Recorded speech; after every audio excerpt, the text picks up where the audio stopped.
text message from Barry. He says hi to you, too. Alan, we're here. Come on, let's get back to the car. We need to stop at the local diner to get the cabin key from the landlord, a Mr. Carl Stuckey. He's waiting for us. I'll go fill her up while you get the key. I'll pick you up here in, say, 15 minutes? Sure. Alan, thank you for coming here with me. I love you, too. Go on. I'll promise to behave.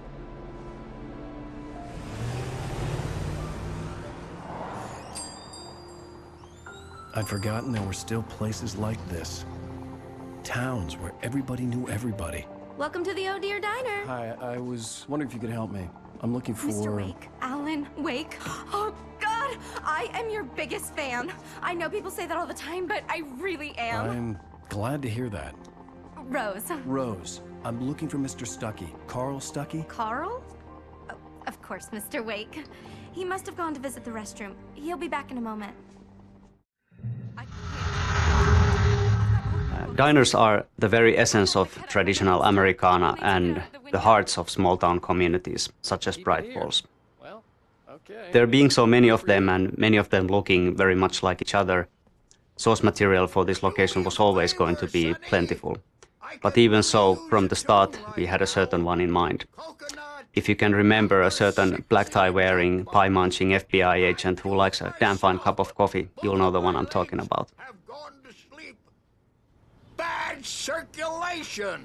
Yeah! Are you serious? Coconut again? You disgust me. Call yourself a rocker. Unbelievable. It does that! Get stuck! Go in there. I didn't want to wait. I wanted to find Stuckey, to get the key and get out as soon as possible. The waitress was giving me a headache. Hello? Mr. Stuckey?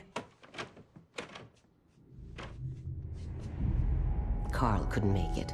Unfortunately, he was taken ill. But I have the key for you and instructions on how to get to the lake. Okay. I wish you a good stay in my cabin. I'll come by later to check how you've settled in. And to meet your wife. I insist. Thanks.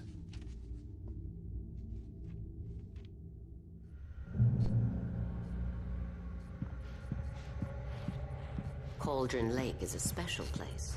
Very inspiring. You got lucky this time, young man.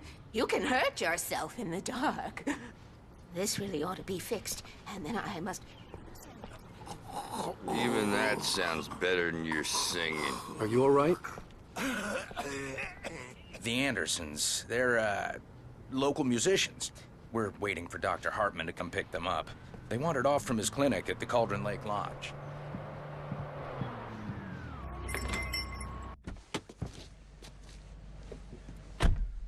Mission accomplished. The key and the directions. My hero. I got some flashlights, just in case.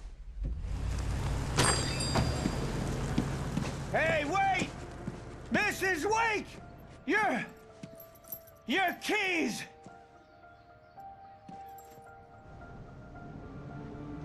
That diner was a real nut house.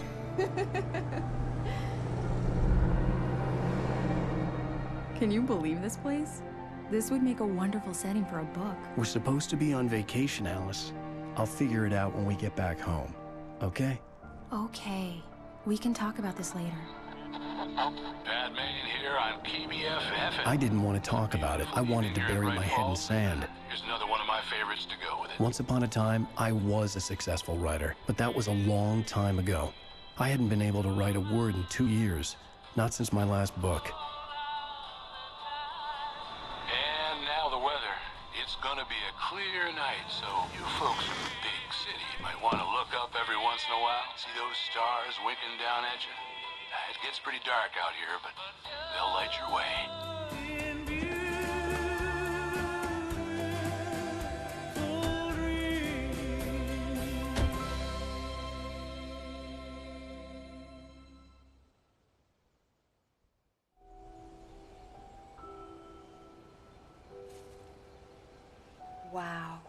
It's gorgeous, Alan. It's something, all right. Don't worry, honey. I'll get you inside safe and sound. Bird Lake Cabin is an idyllic, a little rundown but nevertheless beautiful cabin nestled in a small island on the Cauldron Lake. But not all about it is as it seems. You see, in the 70s there was a big eruption and the whole island sank and it took down the cabin with it. So it shouldn't really exist. Yet somehow it does. The original idea for the Bird Lake Cabin was that it was actually alive, that it would roam about in the forests at night, rising onto its legs that would at daytime look like bird leg-shaped roots sticking out from under it. In the end, the story evolved into having the name of Bird Lake Cabin simply derive from the peculiar shape of the island and also from the frontal facade of the building, where a chimney, which looks like a beak, and two round windows looked like its face, and two porches, one on either side, looked like its wings.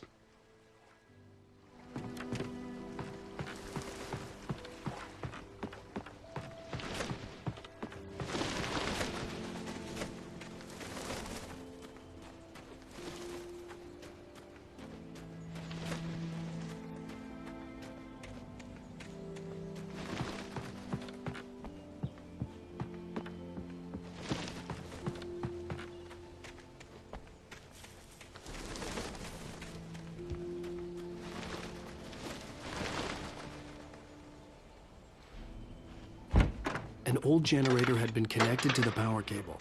The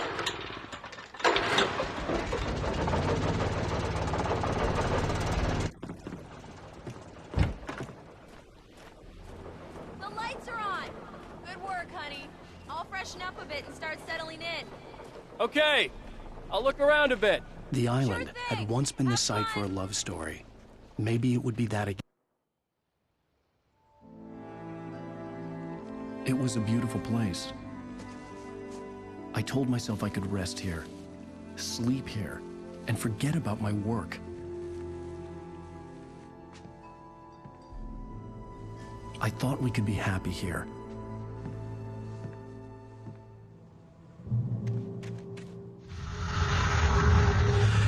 We spend a lot of time talking about Alice in the game, but we don't actually see all that much of her because she disappears. That's why it was very important for us to establish her as a major force in Wake's life in the very beginning of the game. Their relationship is very interesting because Alice is actually a lot smarter and stronger than Wake is. She's capable of manipulating him and is quite willing to do so if need be. That's how they end up at Cauldron Lake in the first place. But what she does out of love. She really just wants to help him. And he does need all that help because he kind of falls apart without her. She's a lot stronger than that. She could survive without him, but I'm not sure if Wake could ever live without Alice.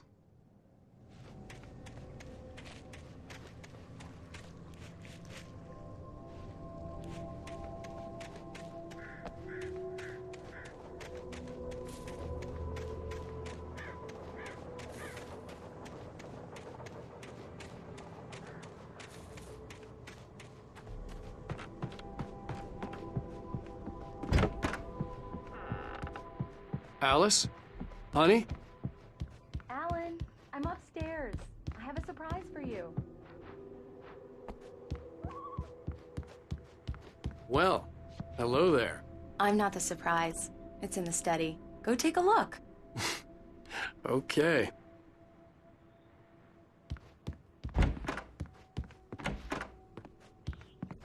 Surprise! Alice? What is this?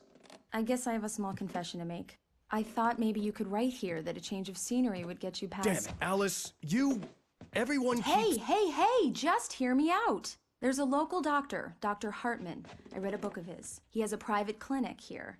He specializes in helping artists. Maybe... So now you want to get me committed? No, it's not like that. That's not... Alan? Alan? Just don't! I don't want to hear it! God damn it, Alice! God damn it! I knew she wouldn't follow me in the dark. I needed some time alone to think things through.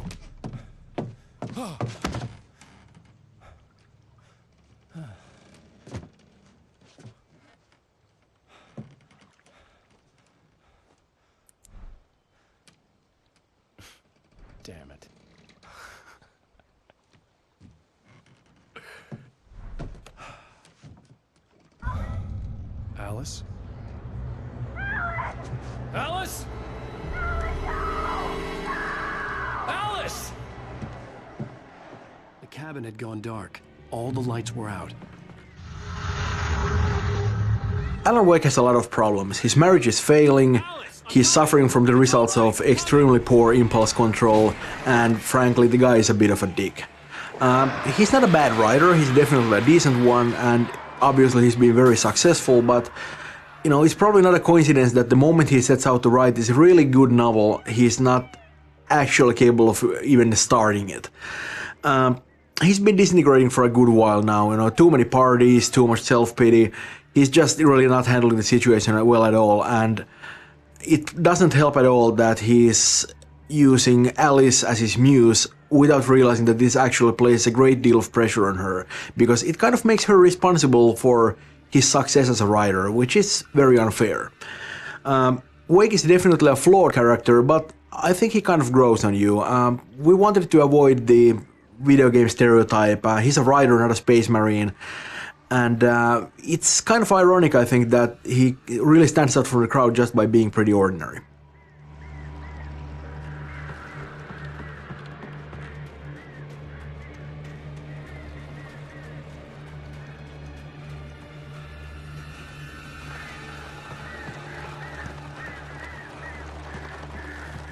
Alice? Alice?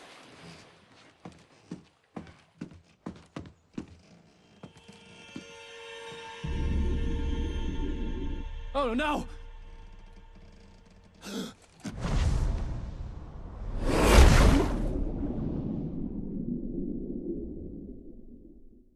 Keep going, Alan. Wake up. Alice?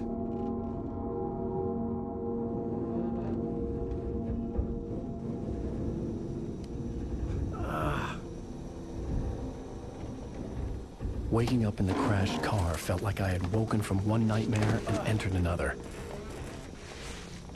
I couldn't remember how I got there. All I knew was that something terrible had happened to Alice. The phone was dead. I'd have to find help on foot.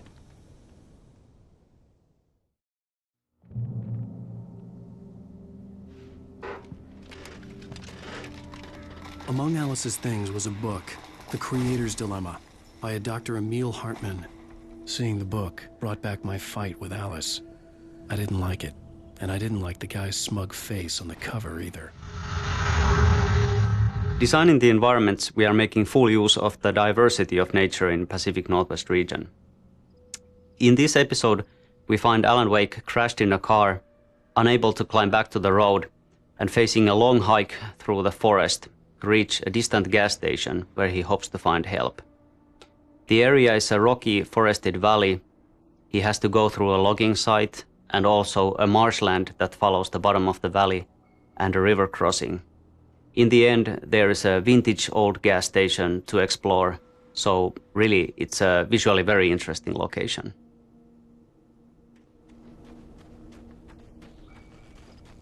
The gas station was my best bet. They'd have a phone I could use. It looked like a long hike through the forest to get there.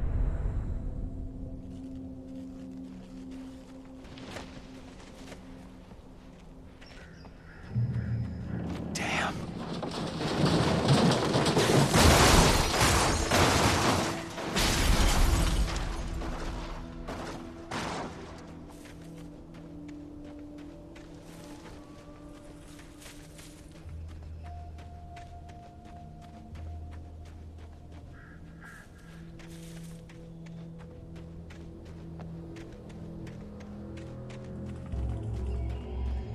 Hello?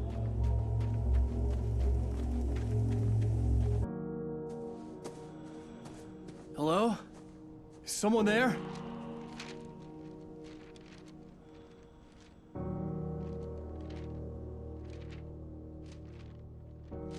The loose sheets of paper were pages from a manuscript entitled Departure. That was the name I planned to use for the next novel I had never gotten started. I was named the author. I hadn't written it. I couldn't remember writing it. In the scene on the page, the hero was attacked by an axe murderer in the woods at night.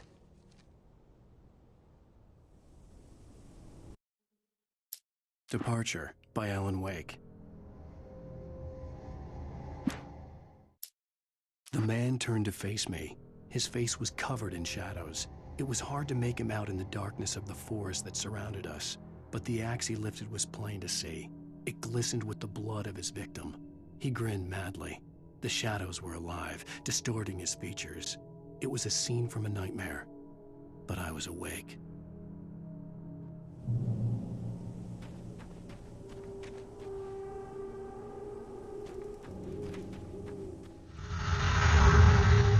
Well, as you can see, Wake has just found his first manuscript pages. They just sort of floated down from an unearthly light.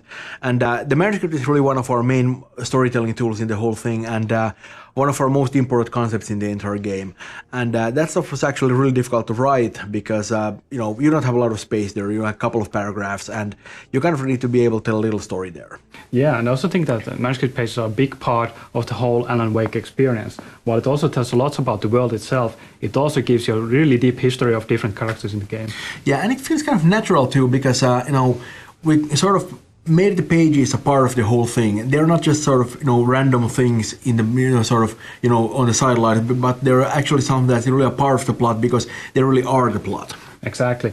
And I especially like the idea how certain pages actually predict some events that are going to occur in the future. Yeah, we do a lot of foreshadowing there, but it's not, we don't really do the kind of a thing where we sort of, hint at something. We actually come right out and flat out, say it, because that's sort of, we want to prove the player that, what's written on the pages actually literally happens in the game. Yeah, it's really cool when that happens. If somebody actually reads the page and sees how the stuff unfolds in front of him while he plays it, I think that would be really cool for somebody. And it's so bad that I've actually read all the pages, I don't get that experience, but I would think that it's really cool when you actually experience it. And I know a lot of players are probably just going to run through and just sort of skip the pages, and that's fine, you can do that, you can play a cool action game like that, but there's actually a lot more to the game than just the shooting. Yeah, exactly.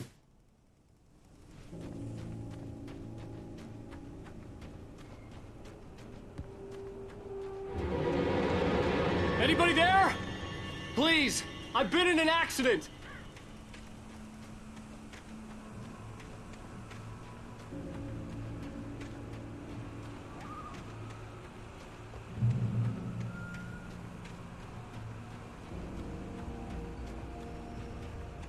The lights up ahead were a good sign. Maybe I wouldn't have to hike all the way down to the gas station to find a phone.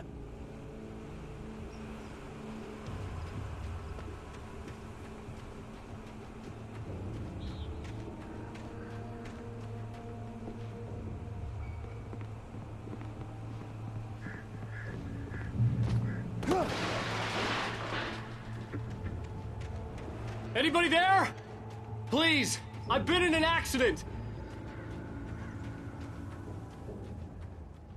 Hey!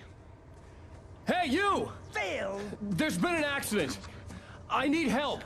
Listen, I need to... Premium cabins for rent in... Nightfall! Oh, hell. Carl Stuckey. Pleased To meet you.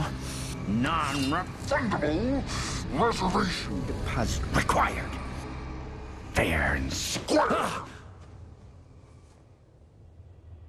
And Where? Carl.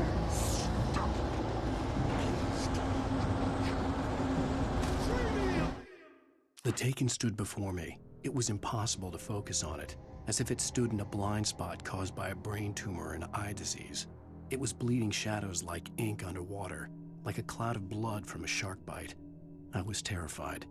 I squeezed the flashlight like my life depended on it, willing it to stop coming any closer. Suddenly something gave, and the light seemed to shine brighter.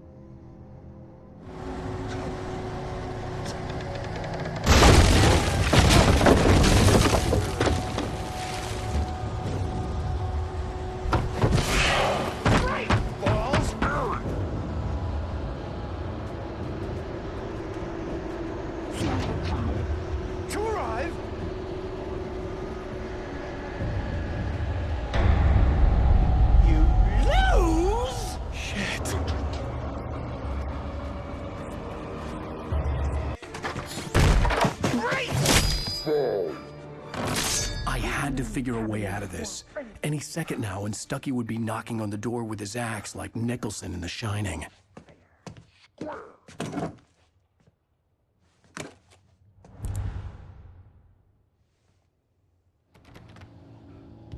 During your trying. Yes. Bright Falls Sheriff Station. Only Hello? Hello? Roman! Let you.